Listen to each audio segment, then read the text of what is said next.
नमस्कार, मैं प्रियंका। आप देख रहे हैं 4 PM। क्या प्रधानमंत्री नरेंद्र मोदी इस बार अपना 1 साल का भी कार्यकाल पूरा नहीं कर पाएंगे? ये सवाल इसलिए क्योंकि अभी तक तो एनडीए के सहयोगी दलों में इस्तीफों की झड़ी लगी हुई थी, लेकिन अब तो भारतीय जनता पार्टी तक में भगदड़ मच गई है। बड़ी खबर निकलकर सामने आई है कि बीजेपी के अध्यक्ष ने इस्तीफा दे दिया है और मुख्यमंत्री की मौजूदगी में इंडिया गठबंधन में शामिल हो गए हैं। आपको बता दें कि एक तरफ बीजेपी में इस्तीफा हुआ है तो वहीं दूसरी तरफ बैसाखियों ने भी धोखा दे दिया है। खबर है कि नीतीश कुमार ने बिहार में कुल 243 सीटों में से 105 सीटों पर अपना दावा ठोक दिया है। तो क्या अमित शाह ने नीतीश पर दबाव बनाने के लिए बिहार में ईडी के छापे डलवाकर अपने ही पैरों पर कुल्हाड़ी मार ली है? सवाल का जवाब आपको बताएंगे।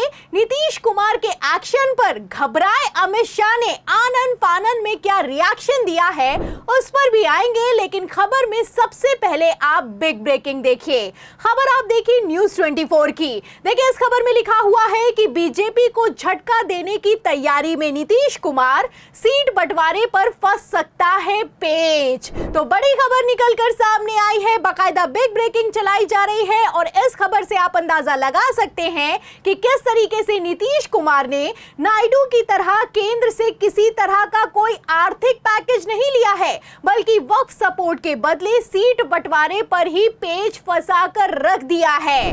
खबर है कि 43 सीटों वाले नीतीश कुमार ने बिहार के विधानसभा चुनावों में 105 सीटों पर अपना दावा ठोक दिया है। खबर में आगे क्या लिखा हुआ है, मैं खबर का मेन पॉइंट आपको पढ़कर सुना भी देती हूं। देखिए, खबर में लिखा हुआ है कि बिहार में इसी साल विधानसभा चुनाव होने वाले हैं। इससे पहले बीजेपी और जेडीयू चुनाव की तैयारियों में जुट गए हैं। जानकारी के अनुसार सीट बंटवारे पर बीजेपी और जेडीयू के बीच पेच फंस सकता है। बिहार चुनावों के लिए जेडीयू 105 सीटों पर दावा ठोक रही है, तो पेच फंस नहीं सकता है। इस खबर से आप अंदाजा लगा सकते हैं कि जाहिर सी बात है कि पेच फंस चुका है। इसीलिए अमित शाह के नीतीश कुमार को बिहार विधानसभा चुनावों में मुख्यमंत्री चेहरा घोषित किए जाने के बावजूद पार्टी के दूसरे नेता और पूर्व केंद्रीय मंत्री अश्विनी चौबे समेत गिरिराज सिंह बयान दे रहे हैं कि नीतीश कुमार को मुख्यमंत्री नहीं बल्कि उप प्रधानमंत्री बना देना चाहिए। और यहां पर मैं आपको बता दूं, जो नीतीश कुमार को रिटायरमेंट प्लान का ऑफर दिया गया है, इसको लेकर हड़कंप मच गया है। इसके पीछे अमित शाह की सोची समझी रणनीति निकलकर सामने आई है।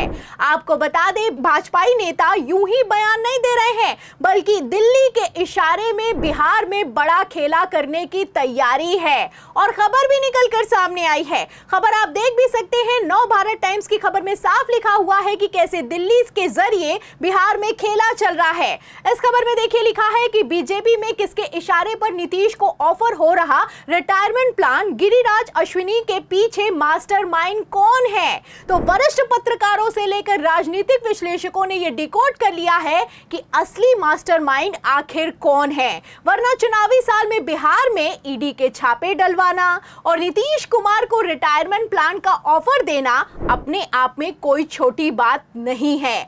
आपको बता दें कि अमित शाह के खेल को नीतीश कुमार ने भी भांप लिया है।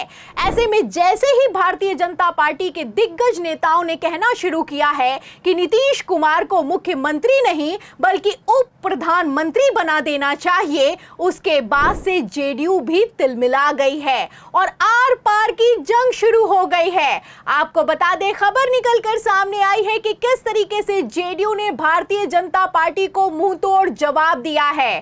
खबर आप देख भी सकते हैं, इसमें साफ लिखा हुआ है कि बीजेपी ने नीतीश को ऑफर किया रिटायरमेंट प्लान, तिलमिलाई जेडीयू ने झट से मीडिया में आकर दिया है तगड़ा बयान। तो पहले तो जेडीयू प्रवक्ता ने साफ कर दिया कि 2025 का चुनाव नीतीश कुमार के नेतृत्व में लड़ा जाएगा और दूसरा यहां पर मैं आपको बता दूं कि जेडीयू ने बड़ा धमाका किया है। जेडीयू ने सीट बंटवारे को लेकर पेच फंसा दिया है। 243 सीटों में से 105 सीटों पर अपना दावा ठोक दिया है।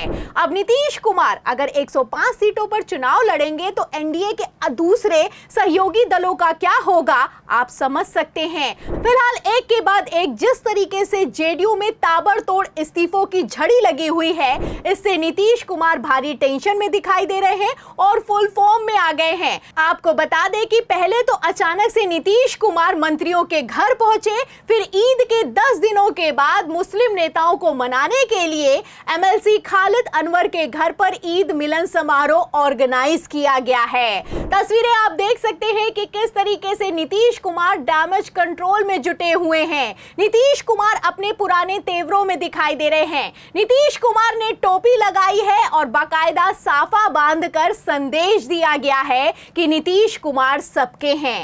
एक तरफ जेडीयू कह रही है कि नीतीश कुमार सबके हैं, वहीं दूसरी तरफ तेजस्वी यादव ने मौके पर चौका मारा है और खुला ऐलान कर दिया है कि बिहार में अगर आरजेडी की सरकार बन गई तो वक्फ बिल को किसी भी कीमत पर लागू नहीं होने देंगे। आपको बता दें कि बिहार के 17% मुस्लिम वोट बैंक का असर 47 सीटों पर होता है। यह 47 सीटों का आंकड़ा इतना बड़ा आंकड़ा है कि यह बिहार में सरकार को बना भी सकता है, सरकार को गिरा भी सकता है।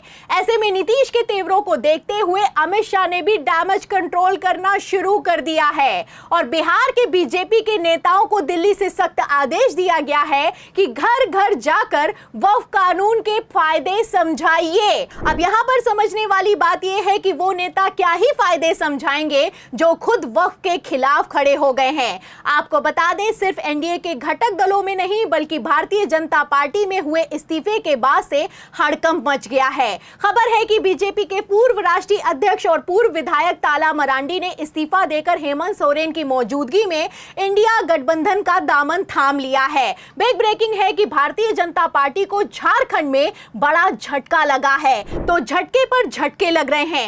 एक तरफ नीतीश कुमार ने 105 सीटों पर दावा ठोक दिया है, वहीं दूसरी तरफ जेडीयू खत्म होने की कगार पर दिखाई दे रही है और हालत तो भारतीय जनता पार्टी की भी खराब है। फिलहाल ऐसे हालातों में बिहार में चुनावों में क्या होगा आपको क्या लगता है? आपकी क्या राय है? बिहार के विधानसभा चुनावों में इस बार एनडीए वर्सेस इंडिया में कौन बाजी मारेगा? इस सवाल के जवाब में इस पूरी रिपोर्ट पर, नीतीश की हालत पर, अमित शाह के रिएक्शन पर आप जो भी सोचते हैं हमें कमेंट बॉक्स में जरूर लिखें। वीडियो को ज्यादा से ज्यादा शेयर करें, हमारे चैनल को लाइक करें, सब्सक्राइब करें, ज्वाइन करें। फिर मिलते हैं अगली खबर के साथ, तब तक के लिए धन्यवाद।